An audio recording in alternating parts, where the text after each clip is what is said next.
Hi guys, it's Kricket. I think there are so many times that people ask me questions about passages of scripture. I love the Bible. I study it. I've been studying the Bible for a really long time.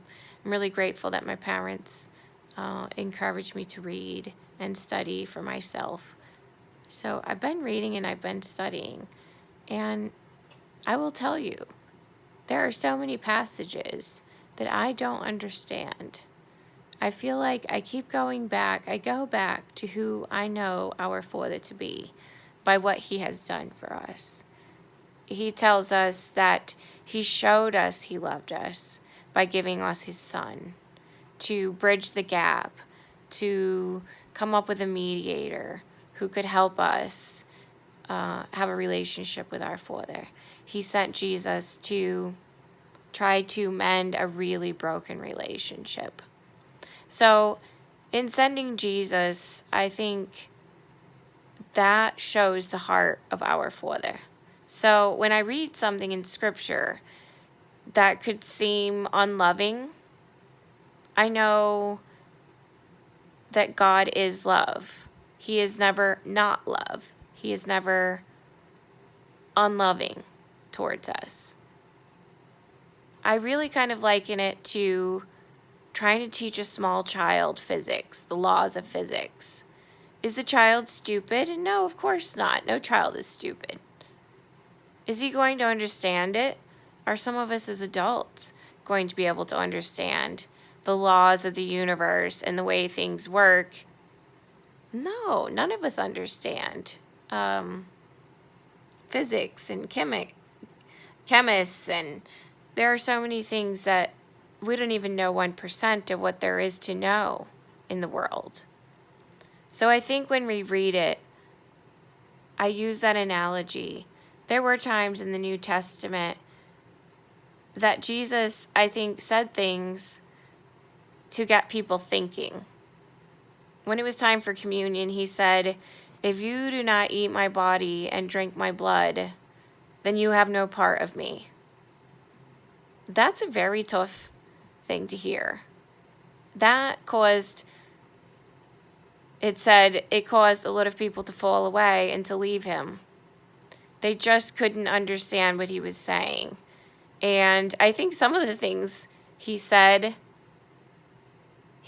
them to get us thinking. And he used a lot of symbolism in the things he said. I enjoyed the gospel so much. It's our record. We can see what Jesus said, how he reacted, how he answered questions in such witty ways. But there are sayings in there that are difficult for us.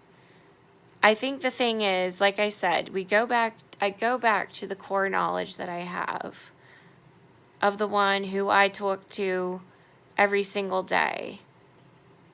He really is my best friend. I turn to God when I face situations that are way beyond what a human being could affect any change or help.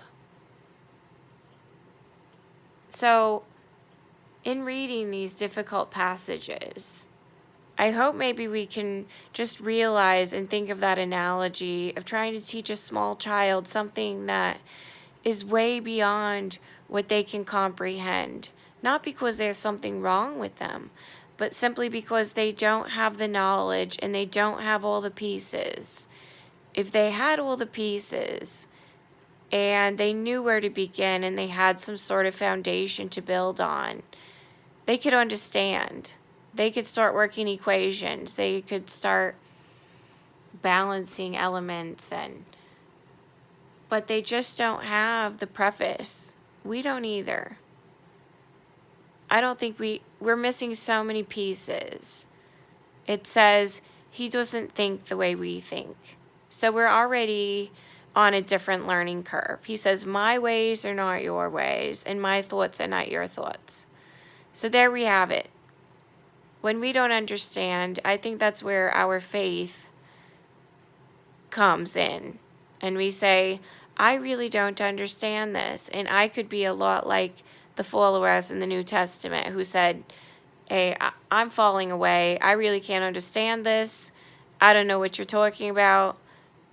This is too difficult for me to understand.